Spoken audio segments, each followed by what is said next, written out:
That is my main focus.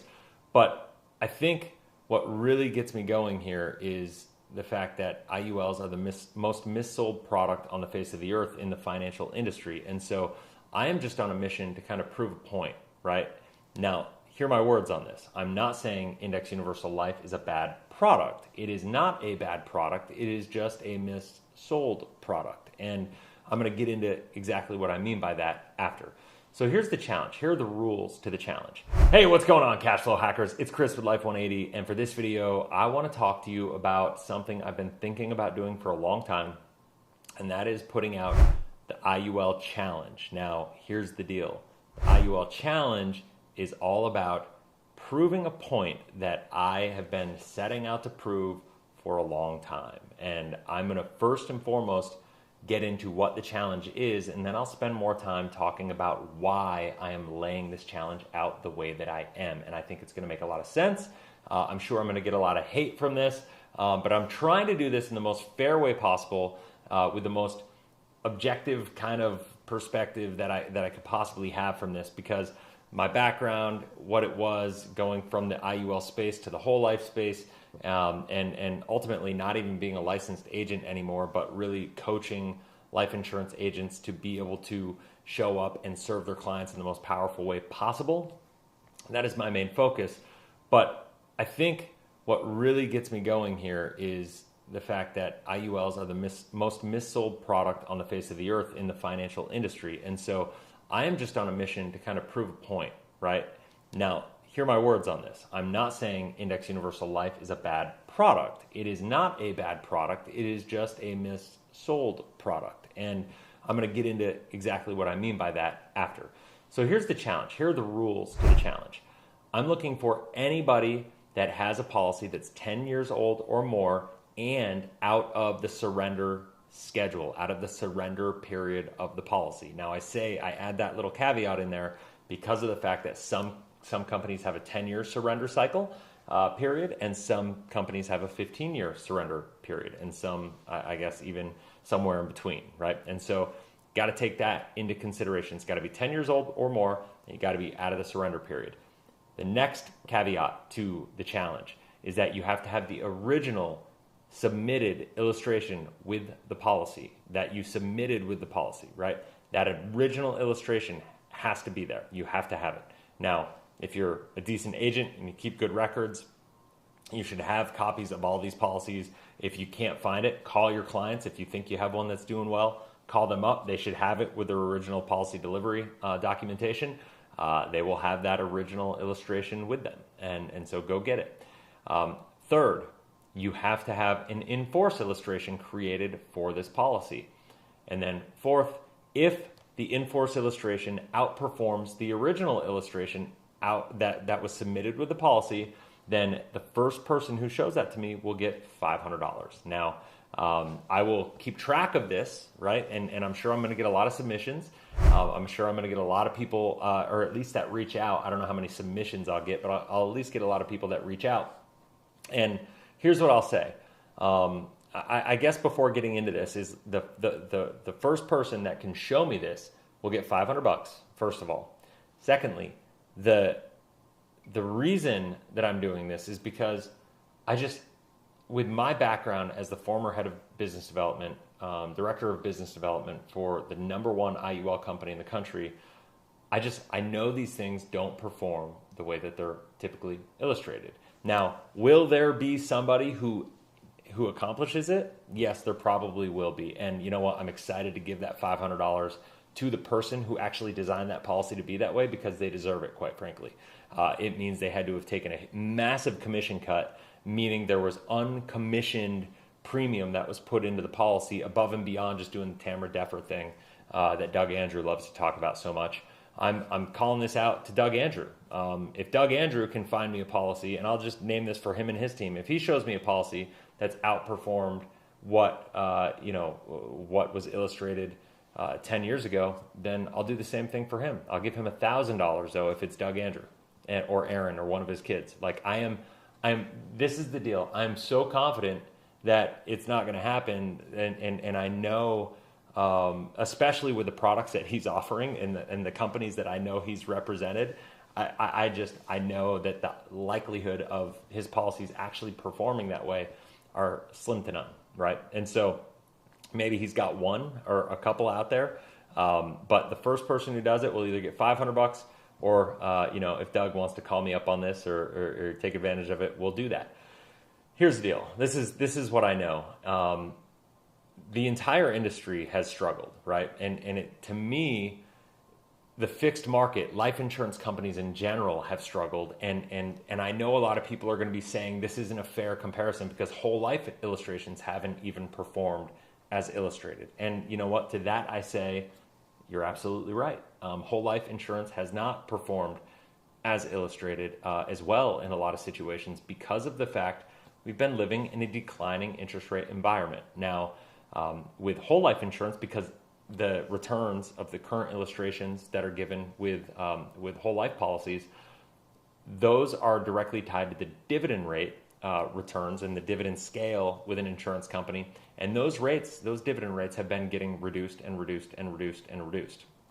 So all, things taken into consideration, whole life insurance, it's just natural that it's going through a down cycle right now because we've entered this low interest rate environment. However, when you look at life insurance as a whole, I always look at making my decisions as what's the upside, what's the downside, can I live with the downside? And with whole life insurance, at least on the bottom end of things, you can kind of see a guarantee and you can kind of see like worst case scenario, what's the downside and can you live with that? And, it's going to be somewhere in between there. And at least it's a predictable result that you can kind of count on. In addition to that, I would say as we come out of this declining interest rate environment and as interest rates start to climb again, dividend rates are going to go back up with life insurance companies. Whole life insurance will continue to improve again, just like it did in the 80s, just like it was doing well, throughout the 80s and the early 90s. And then as interest rates started to drop and continue to drop significantly, that's why rates have dropped the way they are. Now, on the other side of the pendulum, we have Index Universal Life. And this is kind of the travesty to me about Index Universal Life.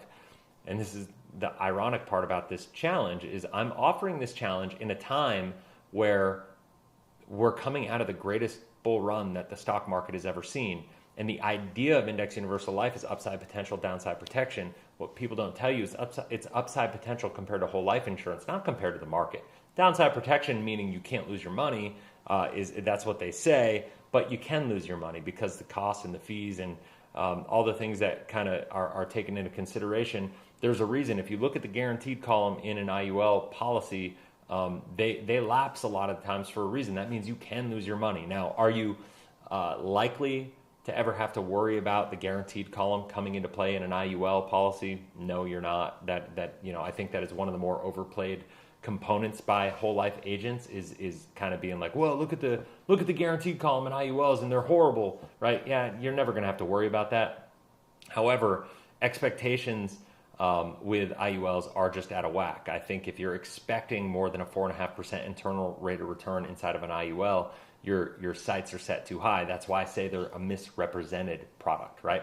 And so when we look at the fact that we're coming out of the greatest bull run that the stock market's ever seen, and the fact that IULs have still underperformed, and the fact is I'm not going to get a flood, and this is the thing, and here's the thing, I'm fully expecting to have to pay out this $500 to somebody, some way, somehow, at some point in time. I don't think it's going to be easy. I don't think it's going to be fast. And if somebody does happen to have it, God bless you, good for you. I'm happy to pay you. Here's what I know, and I may extend it to another person after that just to kind of see how this goes. But here's what I know. The fact that I'm not going to get a flood of people, like literally a flood of people that reach out and say, hey, Chris, this is like a policy that outperformed the original illustration, which, by the way, how they're sold should be happening, because we're not talking about needing downside potential or downside protection over the last 13 years. We're talking about nothing but good times, maybe one bad year in that whole time that wasn't even horrible, that you couldn't have lost on, and so the rest of the years should have been good. But the reality is, because of increasing costs, because of decreasing cap rates, and because of the way that the policy fee structures and the surrender periods of these policies are created and implemented, policies don't perform the way that they're illustrated. And My problem with that is that it's not, once again, it's not that they're bad, it's that the expectations for the people that purchase them are out of alignment with reality. And if you are buying these to supplement your income and relying on this quote unquote safety, this predictable performance inside of these policies to be able to have a tax-free flow of income at retirement, if you don't have your expectations in alignment with reality, that can have a significant detrimental effect on you. Now, can they be okay? Can you design an IUL policy so it's not going to hurt you, so it can perform effectively like a whole life insurance policy? Yes, you can. And I would say if your expectations are in alignment with reality, you should be okay if you've designed it properly in min death benefit, maximum funded, all these things. I got plenty of videos on all that stuff, but I'm not going to get into detail on that. I'm just trying to, really show that I'm not trying to come at this from a I hate IUL perspective. What I am trying to come at this is from a reality perspective. And the people that say, well, it's not fair because whole life is has underperformed its illustrations for the past decade, and so you can't rail on IUL. Well, the story that's being sold is what I'm railing against, right? Like, that's the key thing. The conversation around whole life and how whole life should be sold as a savings alternative, not an investment alternative, is if you sell it right. And granted, I'll admit there are plenty of whole life agents out there not selling it properly as well. But if you sell whole life properly, it has outperformed what its counterparts, what the alternative savings vehicles have performed at. So it's still doing well, even though it's underperformed. It's outperforming its rivals, so to speak. With IUL, nothing could be further from the truth. It's underperforming what it's saying it's going to do for you in this great bull market. And if they're saying it's tapped into the S&P 500 or the Dow Jones or the Russell 2000 or any other index that, by the way, has gone crazy well over the past 10 to 13 years, and it's still underperforming in that environment, well, to me, that is a complete disconnection from what should be happening, right? And so that lack of correlation in performance and performance in the policy and performance in the market is where the real problem is, and that's why I'm doing this challenge. So what I encourage anybody to do, if you want to learn about this, if you have anything that you want to submit to me, just email chris@life180.com. All I need from you is the original illustration, and I need the in-force illustration. And I'm sure putting my email out there like this, I'm going to get just kind of bombarded with all sorts of stuff. I encourage you, whatever you want to send to me, just keep it tactful, keep it respectful.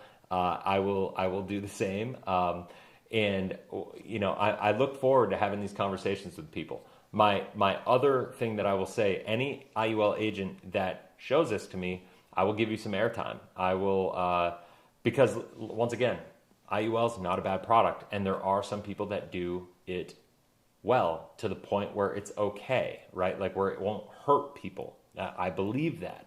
However, 99.9%, and I'm not exaggerating on that statistic, 99.9% of IUL agents don't know what they're doing. They're designing these policies poorly, and even the ones that know what they're doing, a lot of times we're selling products and are selling products that don't back up what they say they're going to do, right? And so that can be kind of the challenge, right? And so this is my challenge. If you show me a 10-year-old illustration with or more that's out of surrender period with a in-force illustration outperforming the original illustration, then just email that to me. And if you do, and you're the first one to do it, you're going to get $500. Doug Andrew, my special call out to you is $1,000, just because I think it'd be fun. And we'll go from there.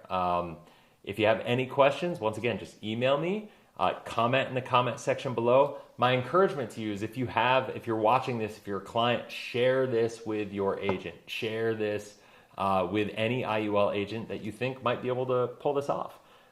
Because if they can, it'll be in for some fun. This is really, I'm doing this challenge as a study, as a case study to really see what the response is going to be, because I'm so tired of people being like, oh, it's going to do this, or it's going to do that, or it's going to, like, you don't see it, IULs are so much better. But most of the people who are online saying this stuff haven't been in the business long enough to know any different. They haven't seen how they perform over a decade period of time. They haven't seen the cap rates drop over that period of time. They've only been in the industry too short of a period to even see their clients and their policies get through the surrender cycle schedule no matter what. And so this is why I'm doing this, to put some perspective and some reality into the conversation. I'm so over agents being like, oh, you just hate IUL. No, I don't hate IUL. I just have perspective with IUL. I have objective reality about what actually happens with them. And you know what? Like I just, the conversation of like, oh, as long as you design it properly, it's going to do just great. Well, that's not always the case. And if it is the case, well, then prove me wrong, right? All you people who are out there who are telling me that I'm wrong, come and prove me wrong. Please prove me wrong. So that's it. I look forward to this. I look forward to you reaching out. I look forward to I'm sure all the amazing comments I'm going to get down below. Share this if you will, and we'll go from there. So have a blessed, inspirational day. Look forward to talking. See ya.